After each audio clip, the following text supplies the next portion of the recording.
Hi everyone. So very good morning and welcome back to CGB Mentors. In this particular class, we'll be talking about some questions from the finance static part, and there'll be for some economy questions as well, right? So these two parts we are going to cover in this particular lecture. Now let us start. I have also included a very important amendment which was in relation to AIF, right, Alternative Investment Fund, and because it has been done very recently, so this becomes really important for your RBI examination as well. You might have done this in your current affairs, but if not, I hope that was not that much detailed in your current affairs lecture. So that's what we are going to cover over here. ठीक है, वो हम यहाँ पर cover करेंगे. तो number one question is from the social impact fund. So in case of a social impact fund which invests only in securities of not-for-profit organization registered or listed on a social stock exchange, the minimum value of investment by an individual investor shall be 20 lakh, 2 crore rupees, 2 lakh rupees, 10 lakh rupees, or none of the above. Now, why this question becomes important for me? Because AIF regulations have been amended very recently on 9th September, right? And that's why it becomes very important for us that we should know each and every aspect of this particular regulation also, and it is very much covered in your course as well. ठीक है, तो यहाँ पे आपका minimum investment कितना करना पड़ेगा एक इंडिविजुअल इन्वेस्टर्स को? The option has been given. Would you like to answer for the same? Any guesses that you would like to make?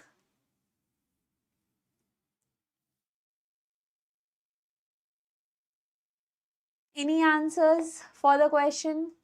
20 lakh, 2 crore, 2 lakh, 10 lakh?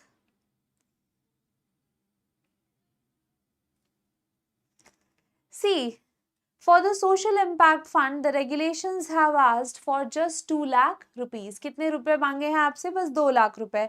यहाँ पे कहा गया है in case of a social impact fund which is only going to invest in the not-for-profit organization, there has been change in regulation which we just covered yesterday's SEBI circular also.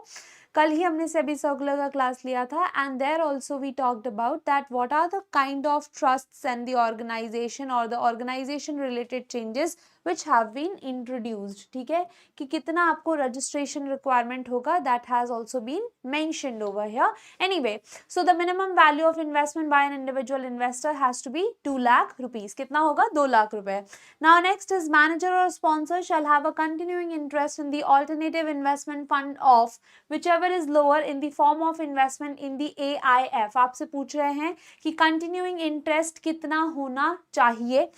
The not less than 2.5% of corpus or 10 crore, not less than 2% of the corpus or 5 crore, not less than 2.5% of the corpus or 2 crore, not less than 5% of 5 crore, not less than 2.5% of corpus or 5 crore rupees.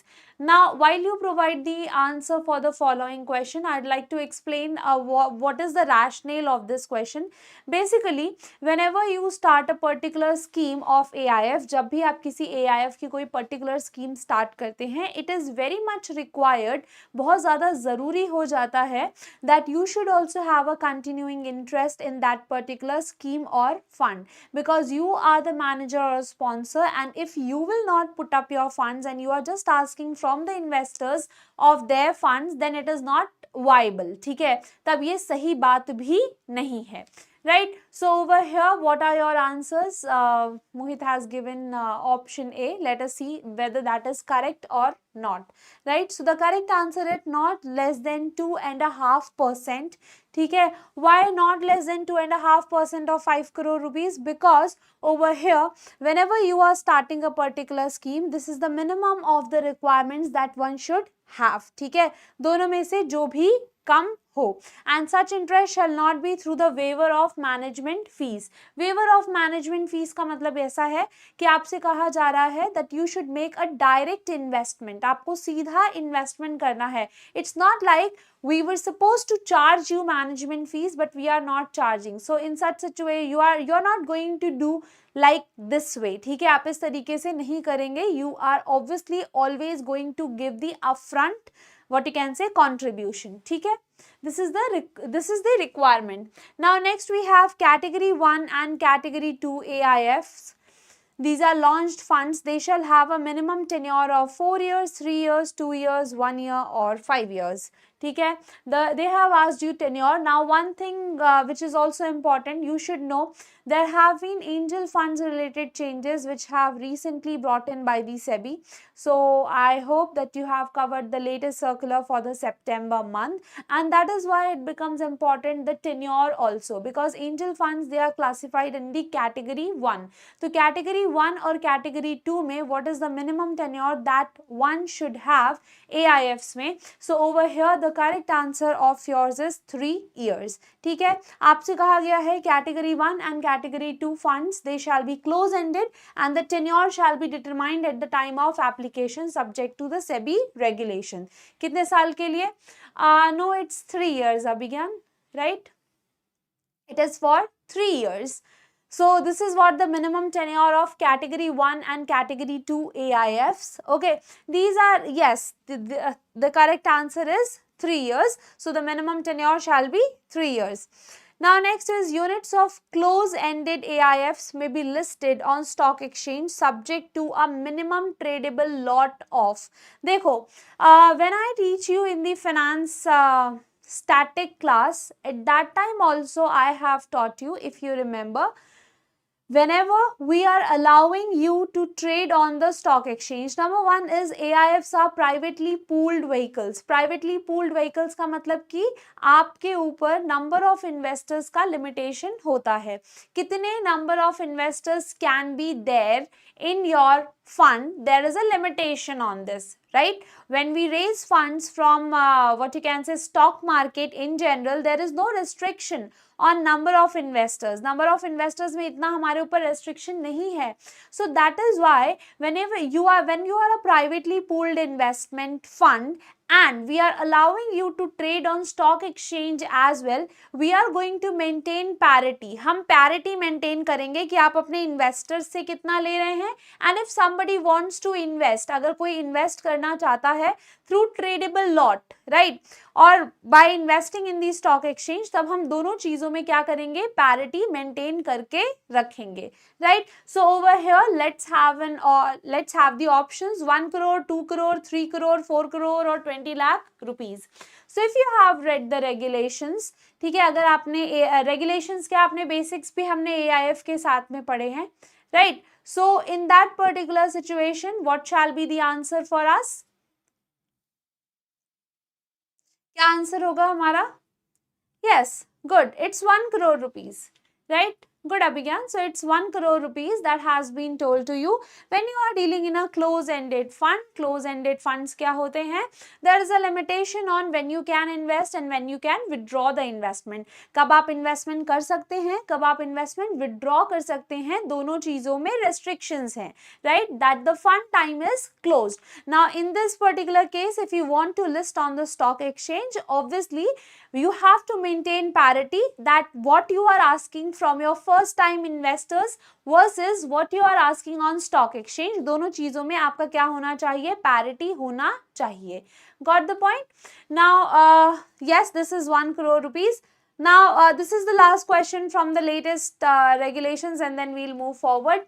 Large value funds for the accredited investors of may invest up to 50% of investable funds in an investee company directly or through investments in the units of other AIFs. ठीक है, अच्छा देखो, very recently in the September month AIF changes, we have also talked about co-investment related rules. So I'll suggest you that do read this as well. ठीक है, आपको ये भी पढ़ लेना चाहिए.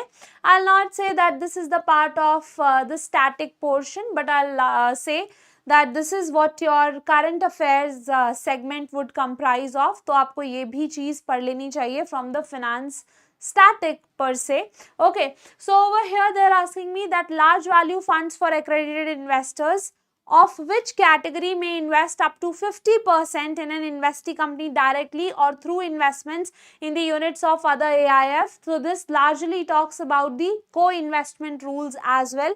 ये आपके co-investment rules के बारे में भी बात करता है, and the co-investment rules have been introduced for these categories. ठीक है, so category 1 and 2 AIF shall not invest more than 25% of the investable funds in an investee company directly or through investments in the units of other AIF, provided that large value funds for accredited investors, they may invest up to 50%.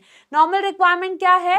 25%, but if you are talking about the large value accredited investors, so in that particular case the categorization would be 50%. ठीक है, तब आपका categorization क्या होगा? 50%. Category 3 shall invest not more than 10% of the funds in the investee company directly or through the investments in units of other AIFs. ठीक है, चलिए, now we'll be talking about some targets. Okay, I would like to have the answer for the following question. Now let's have a look. You have to read the following statement in the light of SDG 3 and you have to find out the correct statement. Now without me mentioning, we know that SDG 3 talks about health. ठीक है, SDG 3 किसके बारे में बात करता है? Health के बारे में. So by 2030 you global maternal mortality ratio, right? What is the target for that? Yes, good Abhigyan. So the target is option B, that by 2030 you have to reduce the ratio to less than 70 per 1 lakh live births. Now what you also have to remember in this particular scenario is these things, they sometimes confuse you. ठीक है, कभी कभी ये चीजें आपको confuse कर देती हैं. So always remember for, yes, good Chetan. So for maternal mortality ratio, what we are comparing the ratio with is 1 lakh live births. ठीक है, हम चाहते हैं it should come down to less than 70. ठीक है, तो 1 lakh live birth, not 1000. This is also a point of what you can say confusion that arises. Fine. Now next we have some goals I have written over here. So let's have a look onto that while we are revising it.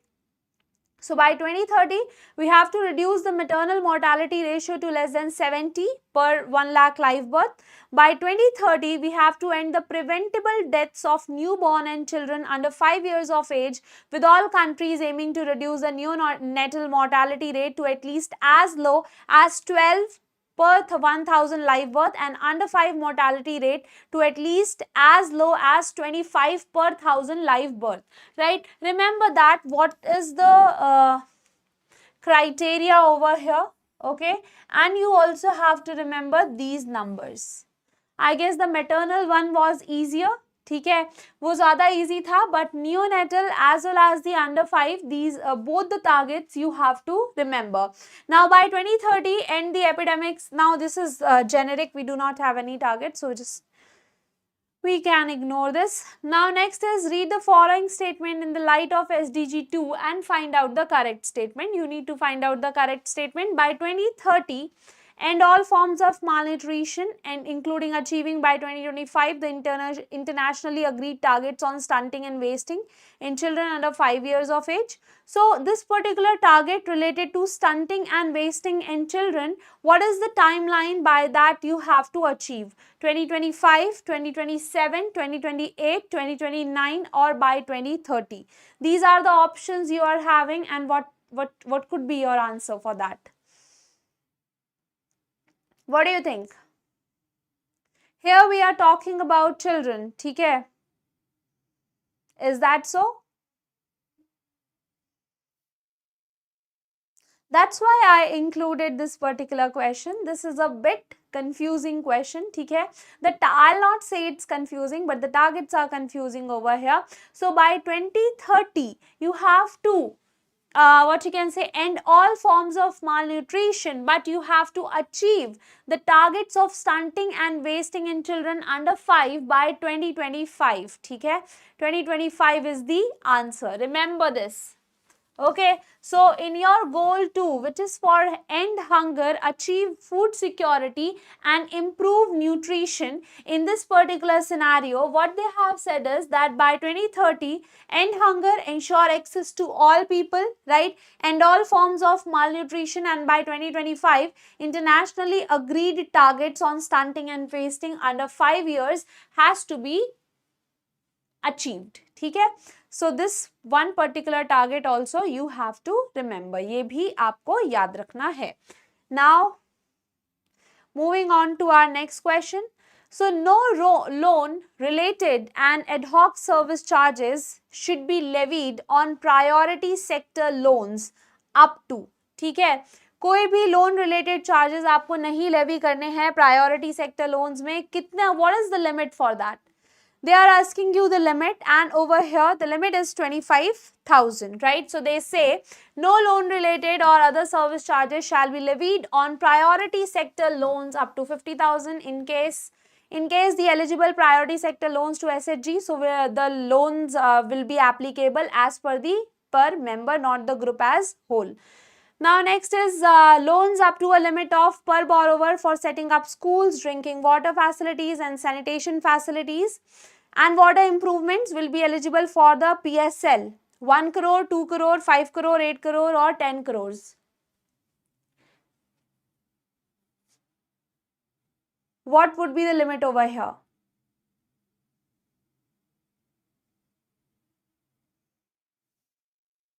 Loans up to limit of per borrower.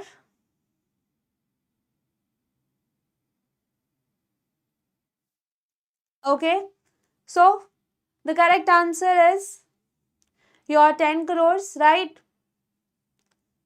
Just wait for a second.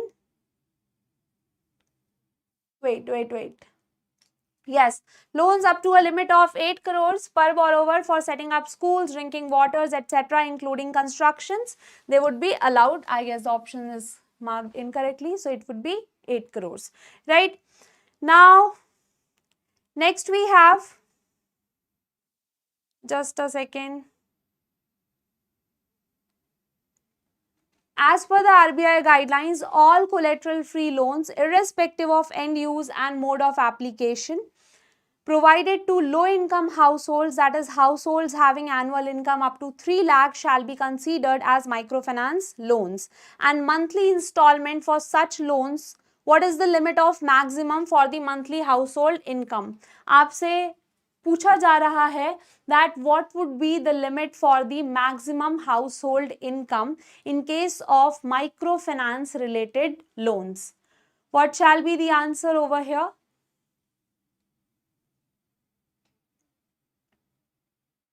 Yes,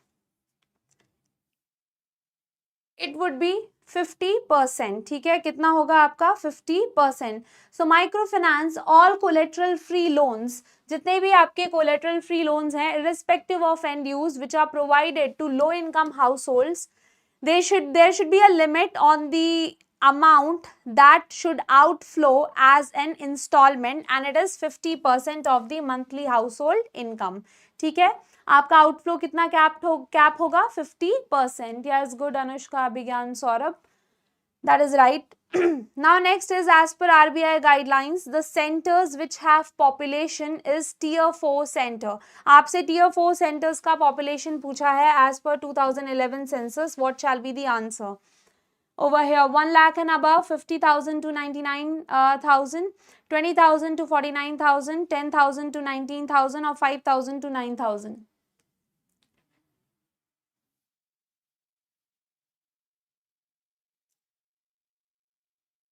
Do you think that is right?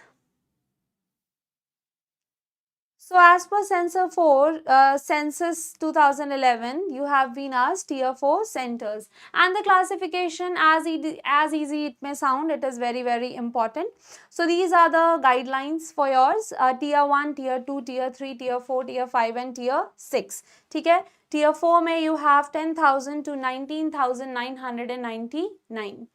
So yes, the correct answer is option D. ठीक है, ये आपका क्या होगा? Option D, that is from 10,000 to 19,000. Fine. Now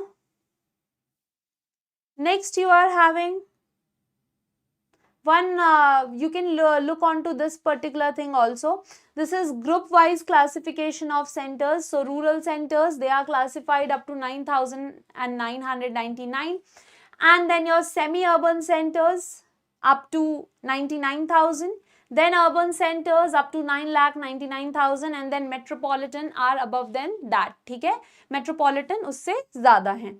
Now next you have DAY, NRLM, Ministry of Rural Development. They will provide revolving fund support as corpus per SHG to strengthen their institutional and financial management capacity and build a good credit history within the group. The maximum amount of revolving fund, what it could be? Maximum amount क्या होगा आपका revolving fund का?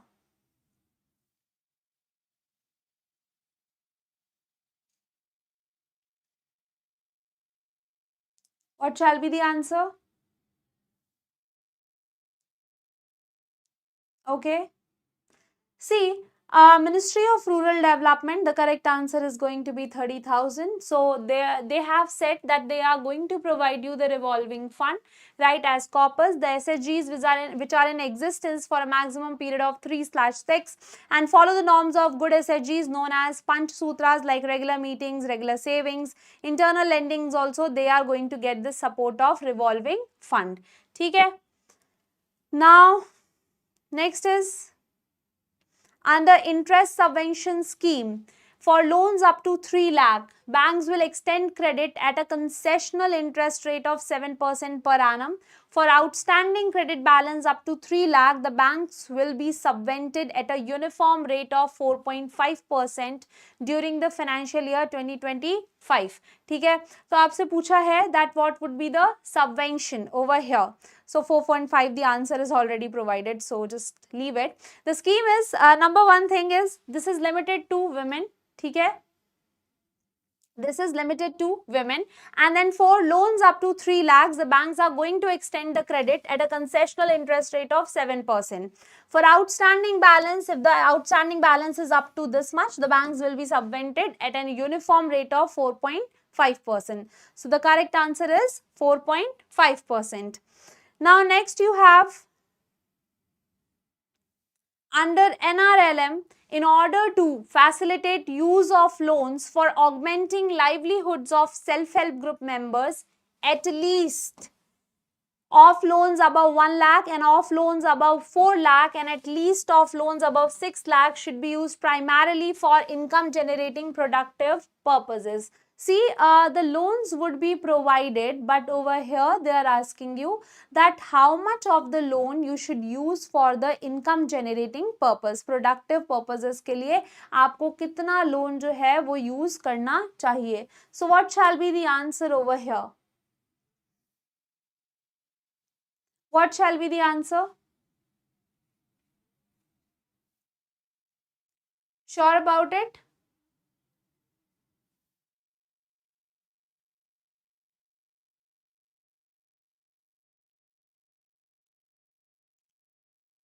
Okay.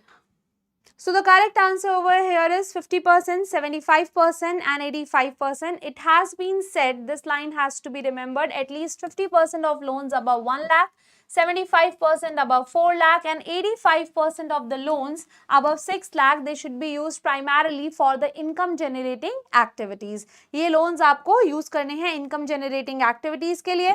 First dose may be repaid in 24 to 36 months and monthly quarterly installments, right? Now, next question that we have is also one more thing, interest subvention on prompt repayment. So, women entrepreneurs who are making the prompt repayment will receive 2% interest subvention. Loan outstanding that would be covered up to 1.5 lakh, it would be eligible for full subvention, and exceeding 1.5 lakh, subvention limited to 1.5 lakh ceiling is there. So this is also you should remember. Now next they have been asking under IBC 2016, the moratorium period is of how many days, and in limited circumstances if the committee of creditors decides that the complexity requires more time, then extension can be given. So basically they are asking you that what is the first time moratorium period day limit that has been provided to you. Okay, कितने दिन की आपकी limit है. Moratorium period is a period where you are going to decide that about resolving of the case, resolution plans are submitted, right? And this kind of time limit has to be given, and in the exceptional circumstances, although the extensions can be given. So 60, 120, 180, 270 or 330. The answer is 180. ठीक है, answer आपका यहाँ पे क्या आएगा? 180 days, right? So one more thing that you have to read over here is the moratorium period of 180 days, and in limited circumstances, the committee of creditors with 66% majorities, it can decide the complexity of case. If it requires one-time extension, then it can be given. The resolution plan, the insolvency related resolution plan has to be given or has to be completed within 330 days. Most of the time this is not something which is complied with. ठीक है, बहुत ज़्यादा इसको comply नहीं किया जाता है, but still this is the regulation that you have to talk about. Now withdrawal of application is also allowed if there is approval of 90% voting share of the committee of creditors. ठीक है. Now next is, which of the following is obliged to sell the underlying asset at the specified strike price? Now this comes from the derivatives part. ठीक है, ये आपका derivative segment से ये question आता है, and over here they are asking that which of the following is obliged to sell the underlying asset? Seller of a call option, buyer of a call option, buyer of a put option, A and B, B and C over here. So futures and options, these are the two kinds of segments that are heavily talked about in your derivatives. Number one part. Number two part is that there are sometimes questions also that can appear on this segment. Like in your latest examination, there was a question on derivative segment जहाँ पे आपसे पूछा गया था, आपको lots में value दे दी गई थी. I'll suggest that do watch the PFRDA paper for this particular question. Lots में आपको value दे दी गई थी, and then you were given beta as well, right? And you have been asked, I guess they asked you about margins. ठीक है, margins या something related to, not exactly the margins, but I guess they have asked you about that what are the number of contracts you have to buy to hedge the position, something like that. So this question was important, and you should see this question. This was there in the PFRDA examination. ठीक है, तो who is obliged to sell the underlying asset? Buyer of a call option, seller of a call option. Call option बेचने वाला. Call option gives the right to buy. ठीक है, call option क्या देता है? Right to buy. And the person who's selling. In the case of options, the person who is obliged is the person who's selling it. ठीक है, जो उसको बेच रहा है. So seller of a call option. See, understand this. Call option gives you right to buy. ठीक है, ये आपको देता है right to buy, and in this particular situation this person is giving you the right to buy, so the obligation lies on this person. Nahi Saurabh, I don't know in what context you are saying this, but futures and options, they both are different. In futures, both the parties, they have the obligation, whereas in case of options, just one party has the obligation and other party has the right. So the person who's buying the call option is buying the option to buy. So he is getting the right, but the other person who's selling that option is obliged to take it. ठीक है, जो सामने वाला बंदा है उसको लेना पड़ेगा. Now next thing, promoters or sponsors collectively have to hold how much in the INVITs for a minimum of 3 years? 15%, 50%, 75%, 80% and 95%. Over here the answer is pretty clear. They are asking you promoters and sponsors, and the other values have been provided in extreme. So it is 15%. ठीक है, कितना आपको hold करना है? 15%. That is important out of you to hold. Now next thing is, what is the FDI limit in the private sector banking? आपसे private sector banking में FDI limit के बारे में पूछा गया है. 20% through government route, automatic up to 74%, automatic up to 49%, and government route beyond 49 and up to 74, 100% through automatic route and 49% through automatic route. What shall be the answer over here? यहाँ पे क्या होगा आपका answer? In case of private sector banking, what is the FDI limit? And the similar kind of thing can be asked for your public sector banking as well. दोनों ही आपके पूछे जा सकते हैं. So over here, the correct answer is it's automatic up to 49%, later on up to 74%. You can go through the government route, right? And then you have for public sector, it is 20% through the government route. Yes. This is 20% for the public sector banks. Yes, good everyone. So the C is the correct answer of the FDI limit in the private sector banking. For insurance sector also, because this has been changed latest, so you should remember that. ये चीज आपको याद होनी चाहिए. So yeah. Now next is, which of the following is responsible for investigating the cases of money laundering under Prevention of Money Laundering Act 2002? RBI, Ministry of Home Affairs, FSIB, Directorate of Enforcement और CBI. आपसे पूछा है that which one of the following is responsible for investigating under PMLA. ठीक है, Prevention of Money Laundering Act. These kind of questions where you have been asked about that which particular office is responsible for it is very very important. ठीक है. So yes, the Directorate of Enforcement. Good, Abhikan. Right. So that is the correct answer. Over here, they are responsible for investigating the cases of money laundering, and over here FIU, Financial Intelligence Unit, is also something that you should remember. So it is a department, it is under Department of Revenue, Ministry of Finance. It's a central national agency which is responsible for analyzing the information for the suspectful financial transactions to enforcement agencies. So can we say that Directorate of Enforcement is fed by FIUIND? Yes, it's an independent body which is reporting directly to the Economic Intelligence Council headed by the Finance Minister. ठीक है. Now, money laundering. Who can be the accredited investor? See guys, this is the latest change, and after this I'll also talk about the angel investors. So ये आपका latest change है which you should be aware of. It is very very very important, right? So remember this. Who can be the accredited investors? Individuals having annual income of less than 2 crore, HUF having net worth of at least 7 crore 50 lakh, out of which not less than 3 crore 75 lakh is in the form of financial assets. Family trust having annual income of at least 2 crores and minimum net worth of 5 crores. Body corporates having net worth of at least 5 crores and all of the above. ठीक है, तो यहाँ पे कौन सा होगा आपका answer? Who can be the accredited investors?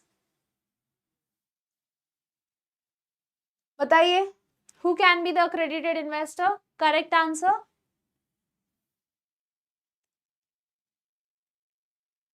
See, the accredited investor related definition that has been what you can say prescribed more clearly now. ठीक है, अभी सारी आपको clearly बताई गई हैं.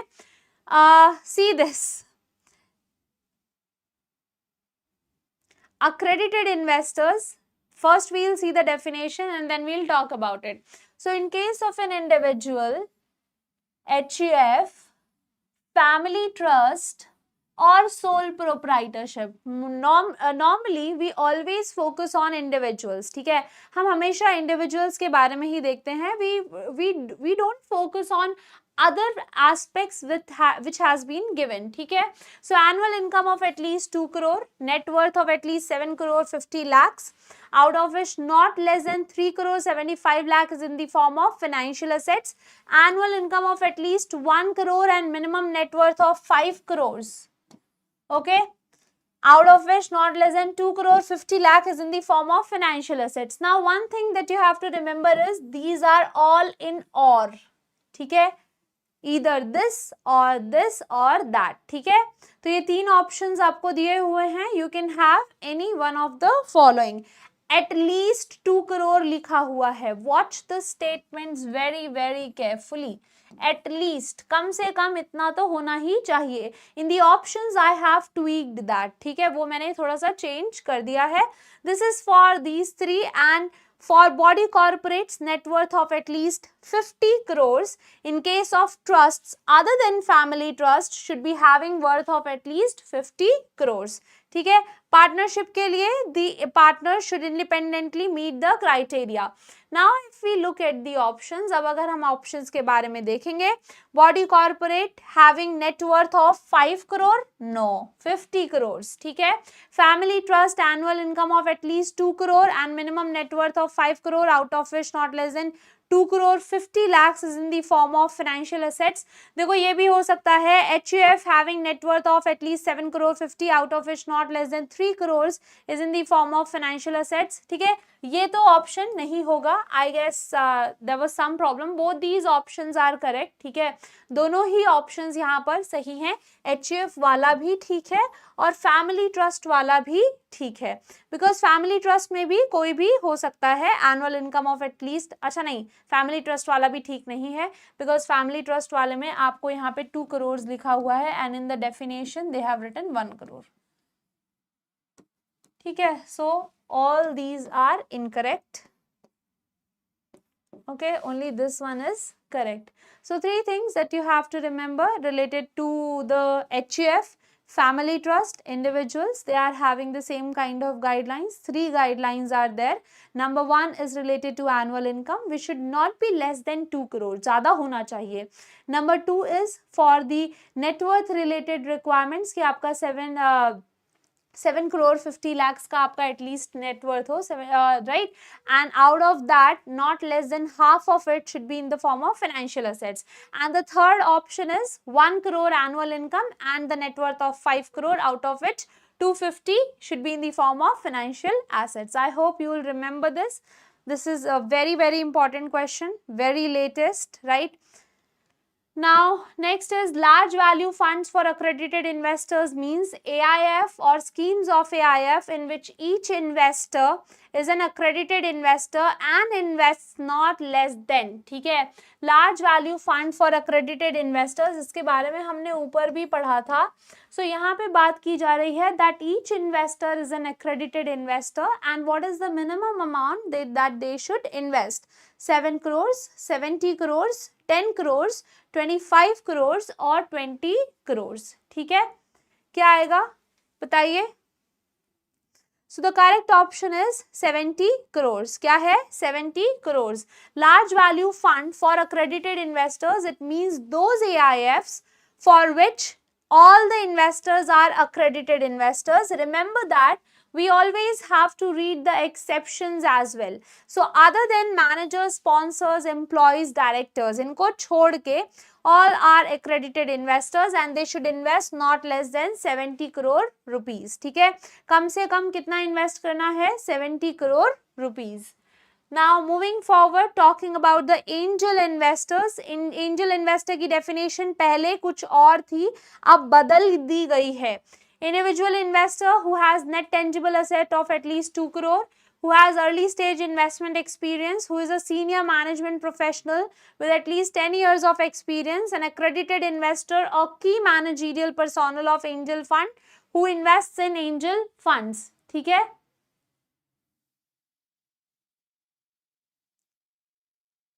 No, see, Abhigyan, I have made this recently, so it's 70 crores only.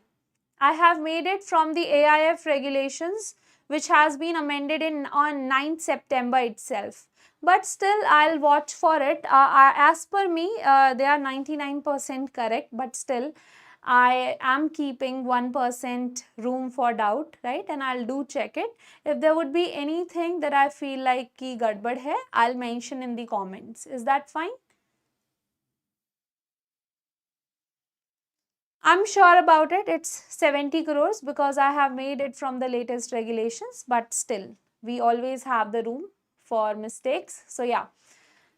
वैसे we should not have room, but still let's see this. So this is for the angel investors, ठीक है, ये angel investor के लिए है. And over here the correct answer should be, क्या बताया आपने correct answer? E. Now this is where you are wrong. No, it should not be all of the above, ठीक है, ये all of the above नहीं होगा. Angel investors की definition in the same regulation, I am talking about the AIF regulation, it has been changed, right? And मुझे लगता है सेबी ने यही काम किया है. एंजल इन्वेस्टर का देखो यहाँ पे मैंने आपका डेफिनेशन ऐड किया है. This was the earlier definition, this was the earlier definition. No, ये थी आपकी earlier definition where we are talking about that should be having the net tangible assets of 2 crore etcetera, ठीक है, इसके बारे में हमने बात की थी. ये पहले की डेफिनेशन है. Very recently they have changed it. So this very simply they are saying now, angel investor means an accredited investors of an angel fund who invests in an angel fund, right? SEBI has amended the definition on 9th September, and this older definition it no longer holds true. I hope you remember. So angel investor किसको बोल दिया गया है? Accredited investor or key managerial personnel of angel fund or the manager who invests in angel fund. बात समझ में आ गई? ठीक है, सिंपली जो accredited investor है वो आपका angel fund में invest कर सकते हैं. And you remember, if you have read the SEBI circulars, they have also said that in angel funds now these non-accredited investors they are not allowed, ठीक है, अब allow नहीं है. A transition period has been given till 2026. आपको एक transition period भी दिया गया है जब तक आपको ये transition करना है. Is that fine?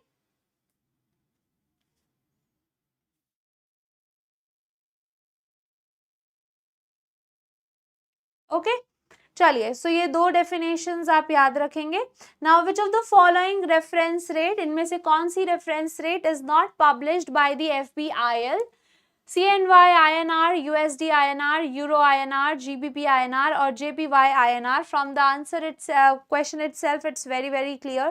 CNY INR is not very important for us, ठीक है, so we do not publish it, हम उसको publish ही नहीं करते.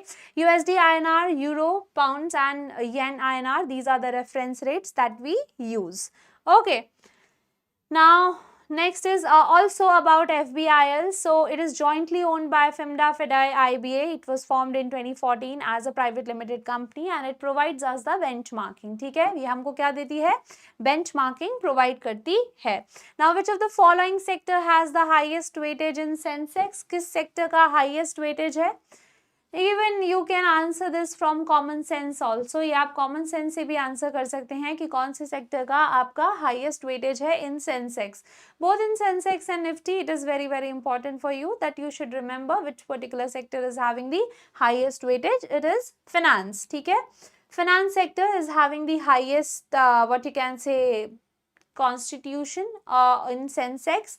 It is the Sensex constitutes 30 large caps of 15 different sectors. When I say the large caps, you should also remember that what is the large cap, small cap, mid cap, ठीक है, इसका definition क्या होता है? This is also I am expecting that you know, आपको पता होना चाहिए. Now next we have the Nifty 50. It's a diversified 50 stock index accounting for the sectors of economy. कितने sectors को constitute कर रही है आपका Nifty 50? Right? See Saurabh, as you mentioned IT, let me tell you, finance is the most dominant sector on your stock exchanges. Nevertheless, these kind of things they are bound to change. ठीक है, ये change होती रहती है, but still finance is so much dominant that it cannot be changed.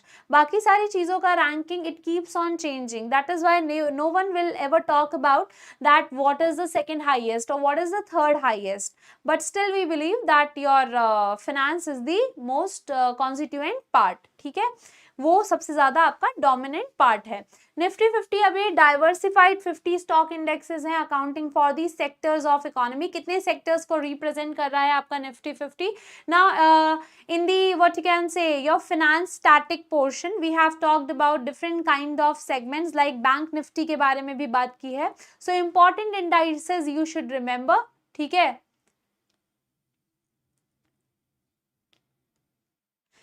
important indices you should remember 9, 11, 12, 15, 16, right?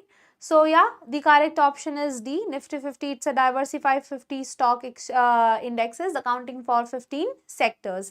ठीक है, manage कौन करता है? How it is computed? It is based on the free float methodology. Now I am hoping that in the finance what you can say static concepts you are already aware about that what is the fixed total capitalization method and what is the free float capitalization method. What do we exclude while we talk about the free float method? That is something you should remember. Rohit, we are going to upload this particular PDF in the course today itself. आज ही cover कर लिख देंगे, वहाँ पे upload कर देंगे. If there is any kind of mistake in it, I'll review it once again. There were some clerical mistakes in the beginning, right? So that I'll rectify and then we'll upload it on your portal. Okay? So yeah, ये तो हमने बात कर लिया. Free float market capitalization, please remember financial services has got the highest weightage, right? So remember that. Then Nifty 50 index, what are the options and future lot size? Bank Nifty का option and future lot size क्या होता है, कब expire हो रहे हैं? These all things you have to remember. ये सारी की सारी चीजें जो हैं आपको याद रखनी हैं. Now next is under GST composition, what is the turnover limit for the service providers? GST वाले जो जितने भी changes थे आपके, all the latest GST changes, I have taken a class on the same on YouTube, right? I do not know whether the heading is for the IFSCA or PFRDA. I guess it's for IFSCA. But do watch that particular video. It totally comprises of the latest changes in the GST. I have tried to cover that in form of MCQs and it would be very very relevant for you. ठीक है, mostly क्या होता है, when we read in the current affair format that becomes tough for us to remember. हमारे लिए थोड़ा सा tough हो जाता है. So there are some key aspects that, for example, few things I can mention over here. The car related length, ठीक है, कितनी कार की length होगी and accordingly what would be the GST. Then on renewable sector, what has been the changes for the GST segment. Even in the exempt category, you have to see that, okay, if milk is in the exempt category, there are certain types of milk which are not in exempt category. ठीक है, तो आप याद रखेंगे. Anyway, GST composition में turnover limit for service provider, that's what they have asked you and the correct answer is 50 lakhs. This is a kind of thing that you have to remember and try to grasp it. ठीक है,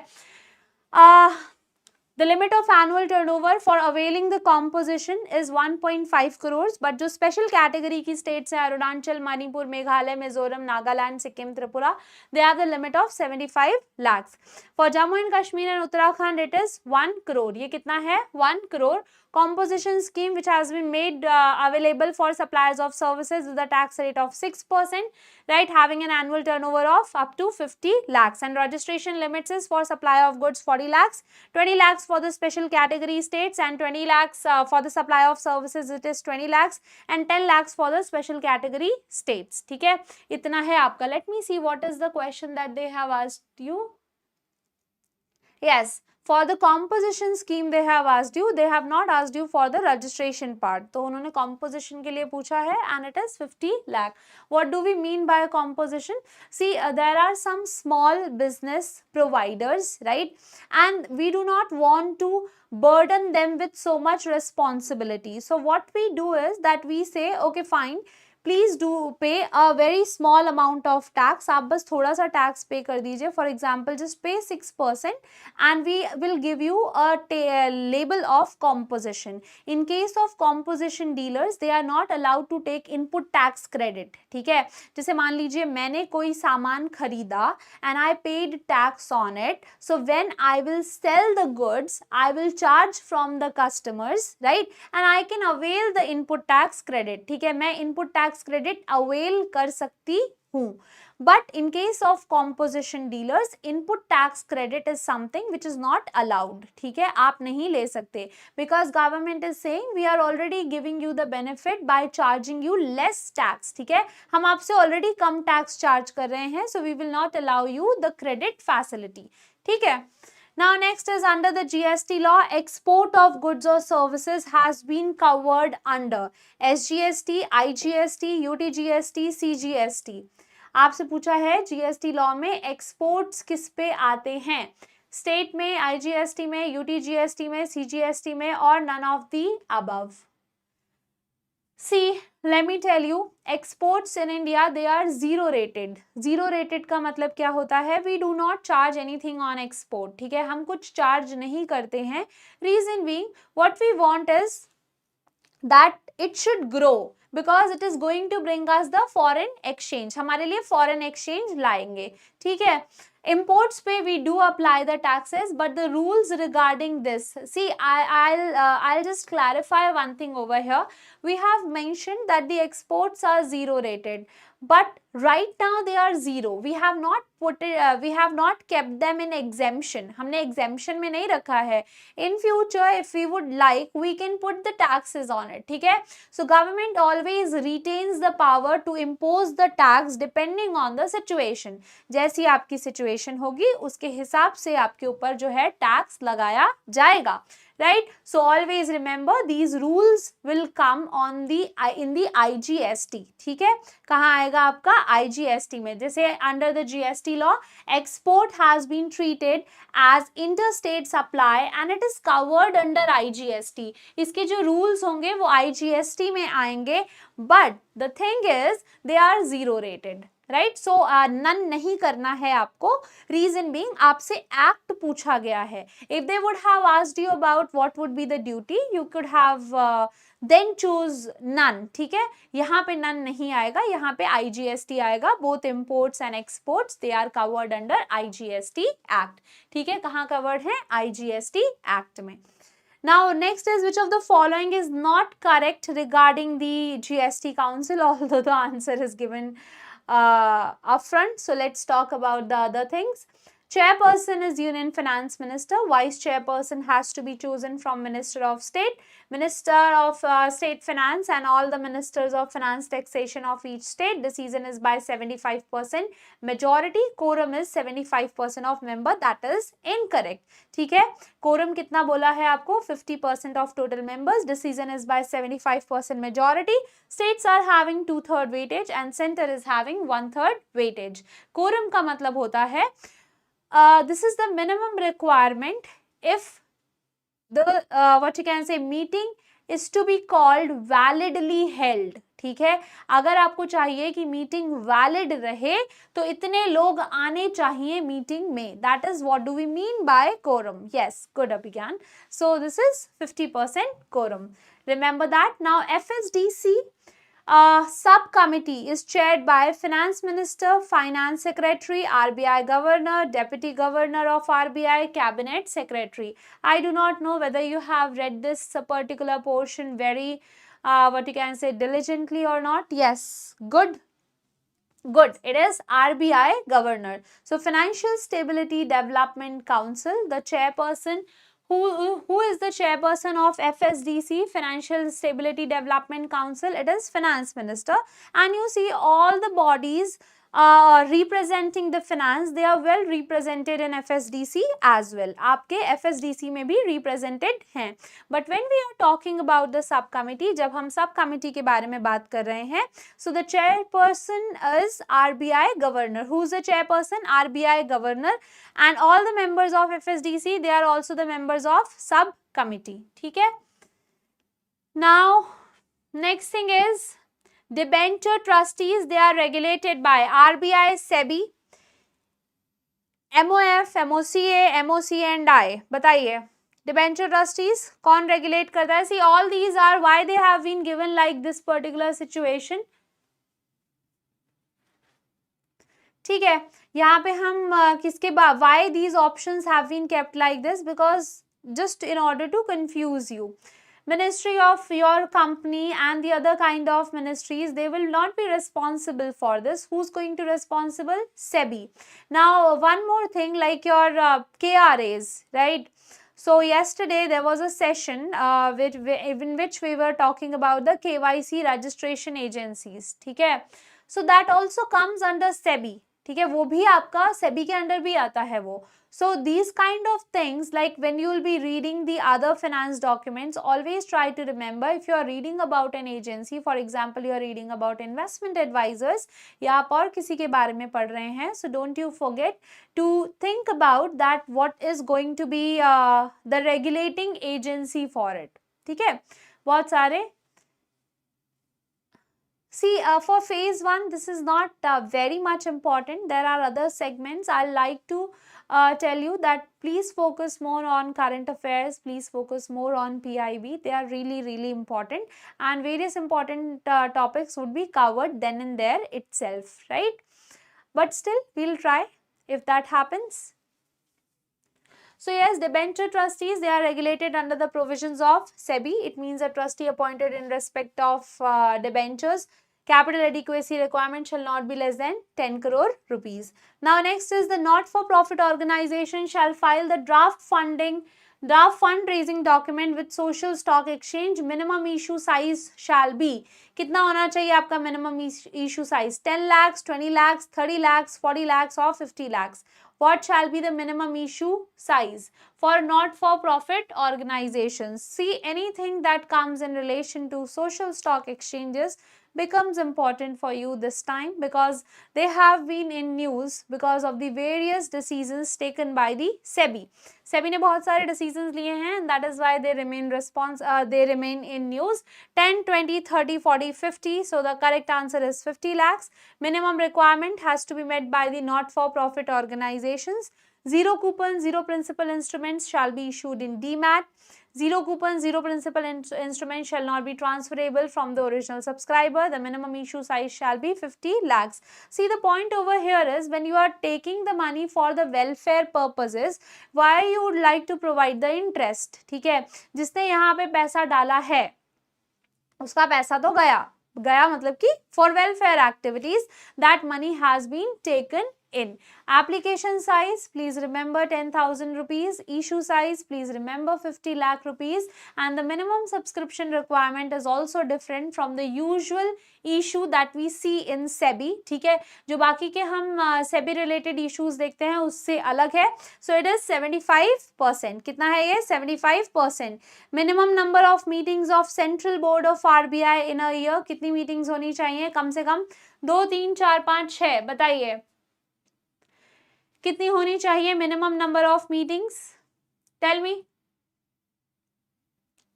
This should be 6, right? So remember that your central board of RBI shall be convened by the governor at least 6 times and at least once in each quarter. Her quarter में एक meeting होनी ही होनी चाहिए, ठीक है? Any 4 directors may require the governor to convene a meeting. Remember that. And governor, the deputy governor authorized by governor, shall preside at the meeting. If the governor is unable to take, then the deputy governor shall preside. ठीक है, ये कुछ चीजें हैं, याद रख लेंगे हम.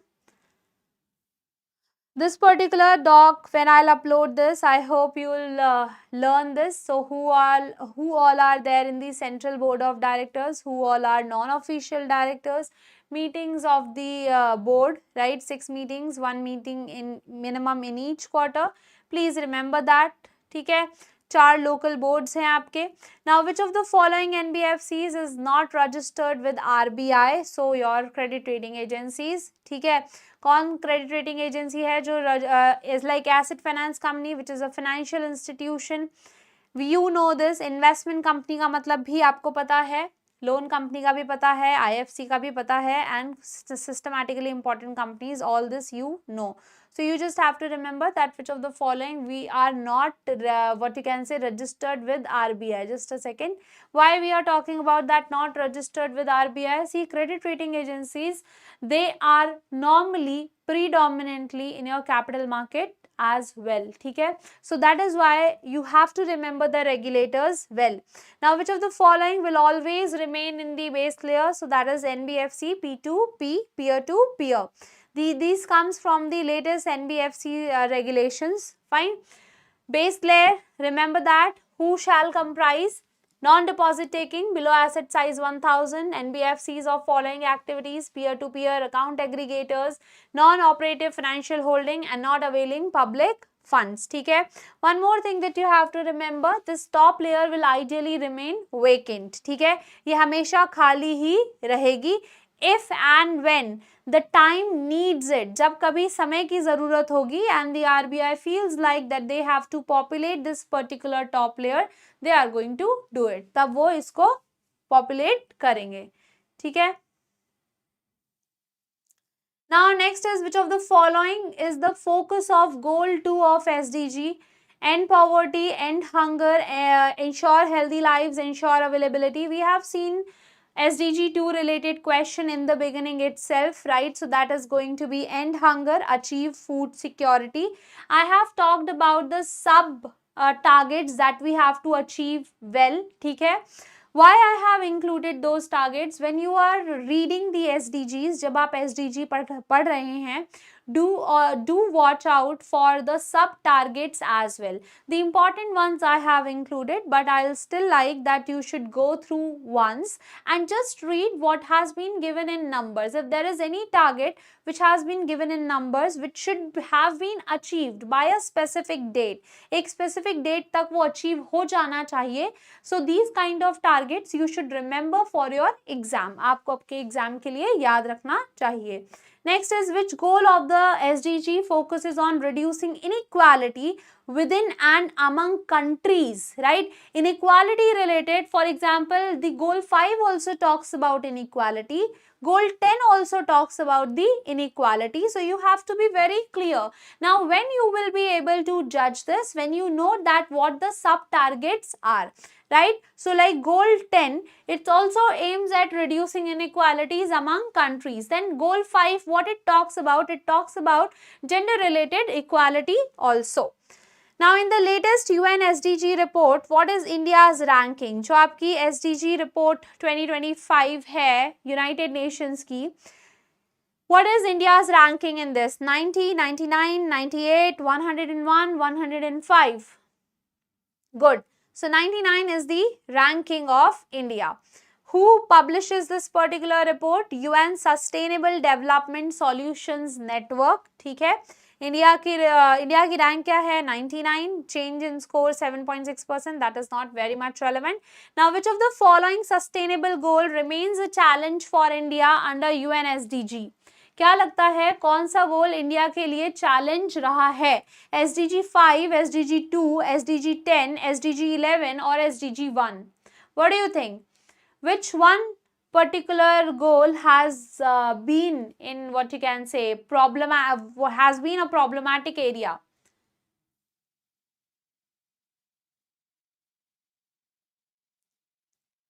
See, it is about SDG 11. ठीक है, ये कौन है आपका? SDG 11. So urban sustainability under SDG 11 remains a major challenge for India, where we are struggling in our scores. ठीक है, not just India but all over the world. You will see that there are certain goals with which everyone is struggling, and the urban sustainability remains top. Now in the latest UN SDG report 2025, headline SDG index focuses on. ठीक है, पहली बात तो ये आपका एक नया index launch किया गया है and it focuses on how many indicators? 10, 15, 12, 5, 17 indicators. UN SDG report में this year's edition, it also talks about a headline SDG index. क्या? Headline SDG index, which focuses on 17 indicators to evaluate the progresses which has been made by countries and regions. So this is important. What has been new in this particular segment of UN SDG 2025 report, right? Headline SDG. We have also talked about that in this report, what they have mentioned, that India is struggling with which particular indicator. Now, what was the location of COP 29 of UNFCCC? because this has been the latest one till now. This was held in 2024, and the latest one, that is COP30, is going to be held in the month of November 2025. ठीक है, तो अभी तक के लिए तो मैं कौन से वाले के बारे में बात कर रही हूँ, November 24, that is COP29. What is it? Sharm el Sheikh, Dubai, Baku, Paris, Belém, Brazil. It is Baku, that was in Azerbaijan. ठीक है, अब इसके बारे में कुछ और चीजें हम देख लेंगे. So UNFCCC COP29. Okay. So it was a major breakthrough. What they have decided to triple the climate finance of developing countries to USD $300 billion by the year 2035. पहले कितना था? USD $100 billion. Over 30 countries, they have led a declaration on reducing methane from organic waste, and India is not a signatory of it. ठीक है, India इसका signatory नहीं है. Presidency in the partnership of FAO launches the Baku Harmonia Climate Initiative for farmers. So this is also one of the initiative that has been launched in the COP29. So we have mentioned these initiatives as well, which were taken in any kind of COP, which has been held recently. ठीक है, so इसको भी आप याद कर लेंगे. This particular declaration. Next is Baku Harmonia Climate Initiative for farmers. That also you have to remember. The next COP is going to be COP30, which will be held in Brazil. ठीक है, अगला COP आपका कहाँ होगा? Brazil में. And then you have, as per latest Niti Aayog Composite SDG India Index 23-24. This is the latest one that we are having. What are the number of SDGs and what are the targets? I'm hoping that you already know the number of SDGs, but you should also know that there are 169 targets that has to be achieved. Started in 2018, this particular index, the estimation of data is for the first 16 goals, while a qualitative assessment has been made for goal 17. Now next is, when was the rolling plan implemented in India which focused on employment generation, contrasting with Nehru model criticized for concentration of power and rising inequality? Obviously, this would have been when the Congress government would have gone. ठीक है, ये तभी आपका 5 year plan आया होगा. This question comes from the 5 year plan, and you should have the ability to identify the 5-year plans by their characteristics also. ठीक है, उनके characteristics से. So as soon as I mention rolling plan, the year which comes in my mind is 1978 and 80. 1980 is why? Because this was the time when a new government came into the center, and they said that we don't have to go for the 5-year plans and we want to have the rolling plans. ठीक है, so this was done. Now next is, which 5-year plans in India was launched during an economic crisis by all prices, aimed at Garibi Hatao and self-reliances, eventually terminated by Janata Party. Again, the characteristic that we are talking about, ठीक है, इसके बारे characteristic के बारे में ही हम बात कर रहे हैं. And the correct is 5th plan. It was drafted by DP Dhar, launched in 1974, right? And there was economic stability or rising oil prices. If you know, in 1973, there was this your Coal India Limited, nationalization of that also happened. If I'm not wrong, it happened in 1973. So rising prices back in the time, that has impacted the 5-year plans also. Inflation was there, right? So yes, it was disrupted by the emergency and it was eventually terminated by Janata Party. Now we have one more question. This is about, what is the goal of the Paris Climate Agreement? See guys, Paris Climate Agreement becomes important for you. Why it becomes important is because this year we have completed 10 years of Paris Climate Agreement. 10 साल हो गए हैं Paris Climate Agreement के, and this is why it is very, very important. So what was the goal in the Paris Climate Agreement? So we wanted to hold the increase in global temperature well below 2 degrees Celsius, and This was the extreme goal and the efforts was to limit the temperature increase to 1.5 degree Celsius above pre-industrial level. ठीक है, so ये हमारा goal था. But not just this, the Paris Agreement is important for us in all respects, right? And one more thing, there were two questions which were I guess there was a mistake, clerical mistake. So let's just clarify this. So the option over here 25,000, but it is up to 50,000. So just mark this. And the next was loans up to limit of per borrower for setting up schools and sanitation. So over here the correct answer is your 8 crores. Okay. So these were the two questions. Question number 8 and 9. The clerical mistake was there related to the limits.